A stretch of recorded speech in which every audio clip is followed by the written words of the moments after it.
নমস্কার, সবাই কেমন আছো? আশা করি ভীষণ ভালো আছো আর আমিও ভালো আছি।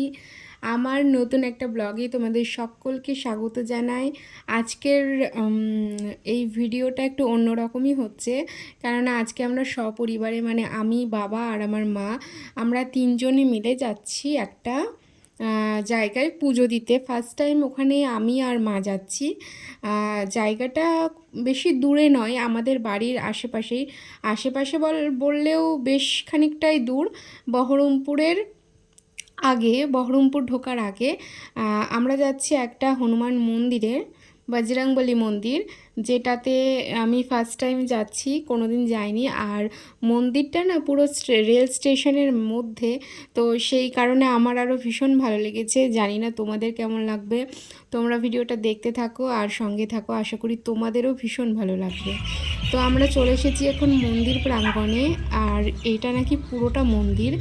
যাই হোক, এখানে মন্দিরের যে পণ্ডিতজিরা আছে তারা থাকে, আর ভেতরে আছে মূল মন্দির। তো এখানে মা আর বাবা সামনে এগিয়ে গেছে, আমি ভিডিও করার চক্করে আমি পেছন পেছন যাচ্ছি। তো আমাদের যেতে অনেকটাই লেট হয়ে গেছিলো, মানে আগে থেকে প্ল্যান ছিল যাব, কিন্তু আর কি তাও আর কি তাড়াতাড়ি করতে পারিনি। তো এই হচ্ছে পুরো মন্দিরটা। আমাদের আসলে সঠিক সময়টা জানা ছিল না যে মন্দিরটা কখন খোলে এবং কখন বন্ধ করে। যেহেতু ফার্স্ট টাইম যাচ্ছি সেই কারণে আরও জানা ছিল না। তো আমরা যেই সময় যাই সেই সময় মন্দিরের পুজো অনেকটাই শেষের দিকে, মানে মন্দির বন্ধ করবে এমন সময় আমরা গিয়ে পৌঁছোই। যাই হোক, আমাদের পুজো দেয়া হয়েছে, খুব ভালোভাবে আমরা পুজো দিয়েছি। পরিবেশটাও খুব সুন্দর আর ফাঁকা ছিল বলে আরও সব কিছু তোমাদের সাথে বেশি ভালোভাবে শেয়ার করতে পেরেছি। তো তোমরা ভিডিওটা দেখো আর খুব ভালো লাগবে আশা করি তোমাদেরও। আমি তো প্রথমবার এমন জায়গায় এসেছি, আমি বলবো তোমরাও এসো, যারা এই বহরমপুরের কাছাকাছি আছো তারা তোমরাও এসো, তোমাদেরও ভীষণ ভালো লাগবে। তোমরা এসেও হনুমানজিকে পুজো দিয়ে যেও, আশা করি তোমাদেরও হনুমানজি ভালো রাখবে, তোমাদের পরিবারকেও অনেক সুস্থ সবল রাখবে। আমরা এখানে ফলমূল যা কিছু নিয়ে গেছিলাম সব মা এখন একটা ঝুড়িতে বার করে দিচ্ছে। আর মায়ের মানত ছিল যে 108টা লাড্ডু দেবে, লাড্ডু দিয়ে পুজো দেবে। তো লাড্ডুটা আমরা মন্দির প্রাঙ্গণ থেকেই কিনেছি, মানে ওনাদেরই তৈরি করা, মানে ওনারাই তৈরি করেন। তো ওখানে আমরা টাকা ধরে দিয়েছি, ওনারা লাড্ডু ওখান থেকেই দিয়ে দিয়েছে। তো 108টা লাড্ডু দিয়ে পুজো দিয়েছি, আর আমাদেরকে প্রসাদও দিয়ে দিয়েছে। আর সঙ্গে দেখলাম যে পাশে একটা মানে শিব মন্দির রয়েছে, আর দেখো চারিপাশে হনুমানজির ছবি আটকানো আছে, তো খুব সুন্দর লাগছে।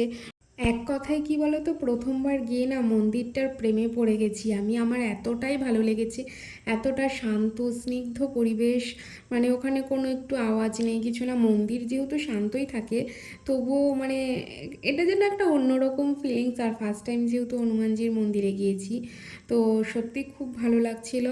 আমি তো মানে মাকে বলেইছি যে চলো এরপরেও আবার আসবো, তখন আর কি আরও মজা করব, মানে আরও সকাল সকাল আসবো আর কি। তো পুরোটা দেখতে পাবো, পুজো আরতি যা যা হয় তো সবটা আমরা দেখতে পাবো। মাথা খারাপ, এই মন্দিরে এসেছিলাম, মা কালীর মন্দিরে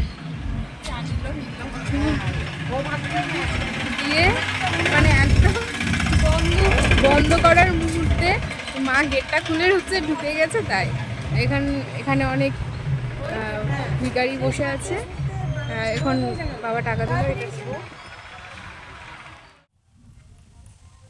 একটা মন্দির দেখেছি, হ্যাঁ আছে তো, ফটো খুব কিছু আছে, কি সুন্দর লাগছে এদিকটা দেখতে। আর এখানে প্যান্ডেল হচ্ছে কি হবে বললো? বিয়ের প্যান্ডেল, বিয়ে হয়তো 900 টাকা প্লেট।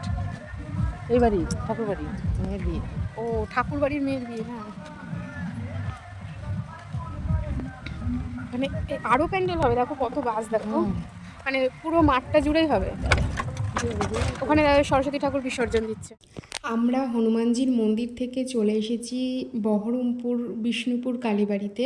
তো আমরা এইখানে এসেও মানে জাস্ট মাকে দর্শনটা করতে পেরেছি। মানে আমরা ঢুকবো সেই জলের সময় গেটটা জলের বন্ধ উপরে করছিল, তো রোদের যাই ছটা হোক পড়ছে আর জলটা কোনো চিকচিক রকমে চিকচিক আমাদেরকে করছে। ঢুকতে দিয়েছে। আমরা দেখতেই দর্শন ভালো করে লাগছে বেরিয়ে যেন। এসেছি, পুজো দিতে পারিনি। মানে আবার জল অন্যদিন দেখলে যেতে মনে হয় হবে পুজো সারাদিন দেওয়ার বসে জন্য। তো থাকি এখানে। এখন মন্দিরের পেছন দিকে কি যে সুন্দর স্রোত দিচ্ছে কালীগঙ্গা দেখো, রয়েছে সেখানে হালকা এসেছি। হালকা এখানে একটু ঘুরবো, আর মাকে বললাম দাঁড়াও, এখানটায় পরিবেশটা ফাঁকা না আমার এখন, খুব আর সব সুন্দর সময় লাগে। কত আর লোক। এই যে বিশেষ করে যে গাছগুলো রয়েছে, অন্য সময় আসলে এগুলো কত আমার লোক, বাবা কত বললো ভিড় যে থাকে। এগুলো নাকি সাবু আর গাছ। এগুলো তো হচ্ছে কি সাবু আমার গাছ না, ভীষণই এগুলো ভালো লাগে এই এগুলো জায়গাটা। হচ্ছে সাবু আর গাছ। এইখানটায় না ফটো ভিডিও অনেকভাবে মানে নারকেল গাছ অনেকে তো এগুলো। প্রি ওয়েডিং শ্যুটও করে। তো আজকে আমাদের মেন যাওয়ার জায়গা ছিল হচ্ছে হনুমান মন্দির, বজরংবলী মন্দির। ওখানটায় পুজো দিয়ে তোমার ভাবলাম যে এখনও তো টাইম আছে, আর ওই মন্দিরটা খুব তাড়াতাড়ি বন্ধ করে দিল। তাই বললাম যে চলো তাহলে আমরা কালীবাড়ির মন্দির থেকে ঘুরে আসি, মাকেও দর্শন করা হবে। তো আমরা কেবল এসেছি আর দরজা বন্ধ হয়েছে, তবু আমাদেরকে ঢুকতে দিয়েছে। আমরা দর্শন করে শিগগিরই বেরিয়ে পড়েছি। দেখুন এই কাটিগঙ্গাতে এসেছি, কেননা আসলাম এমনি, ভালো লাগে বেশ এই জায়গাটা। আর এই যে এত সুন্দর স্রোত দেয় না, এটা দেখতেই বেশ অন্যরকম লাগে। ওখানে মাছের খাবার দিচ্ছে একজন, ওই যে মাছের খাবার দিচ্ছে। আর ভালো লাগে এই জায়গাটা, আমার ভীষণ প্রিয় একটা জায়গা এই কাটিগঙ্গাটা। কেন জানি না, আমার খুব ভালো লাগে এই জায়গাটা।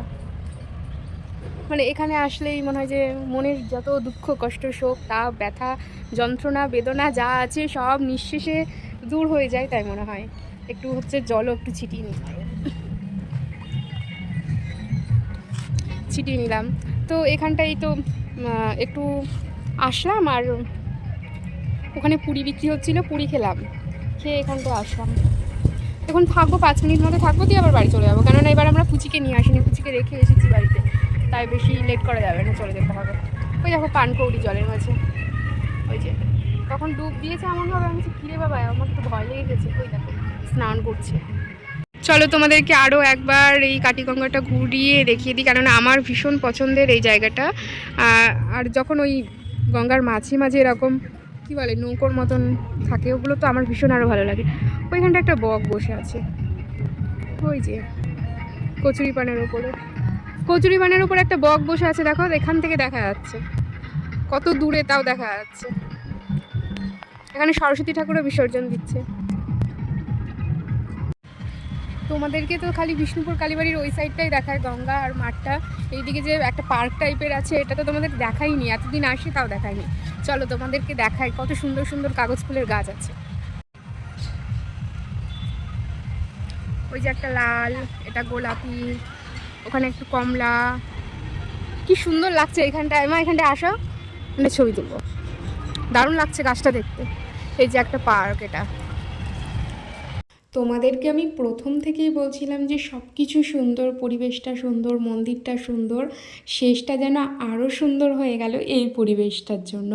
জলের ওপর দিয়ে নৌকো বয়ে যাচ্ছে, কত সুন্দর একটা দৃশ্য বলো তো। আর ওদিকে সূর্য অস্ত যাচ্ছে, সত্যি একটা মনোমুগ্ধকর পরিবেশ। যাই হোক, একটা মেলা বসেছিল, তো সেখান থেকে আমরা জিলাপি আর মালপোয়া নিয়ে এসেছিলাম। আর এই দেখো সেই 108টা লাড্ডুর প্রসাদ, আর আমাদেরকে ওই যে লুচি আর কি বলে ছাতুর একটা প্রসাদ দিয়েছিল, আমি ঠিক জানি না। তো ওইটাও দিয়েছিল মন্দির থেকে।